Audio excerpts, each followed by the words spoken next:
Are your clothes not drying enough? Here are some things you can do to improve dryer performance and better care for your laundry. First, check your wash and dry cycle settings. Many cycles are designed to wash and dry specific materials and laundry types.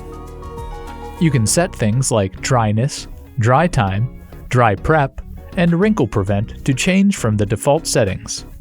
Also, check to see if Eco Dry is active. This setting saves energy on dry cycles, but may leave clothes feeling cool and damp. In order to keep drying performance at its best, you will need to keep the air filters clean. Clear the lint filter before every load. Certain chemicals from products, such as those in dryer sheets, may cause buildup on the lint filter. You should occasionally clean the lint filter with a brush under running water to keep it clear of waxy buildup.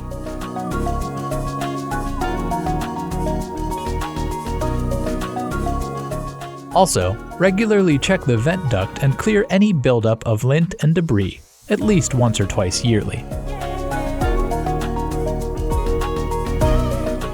Make sure that the vent is straight and short as possible. This will help to prevent buildup of lint and debris and keep a clear path for air to ventilate.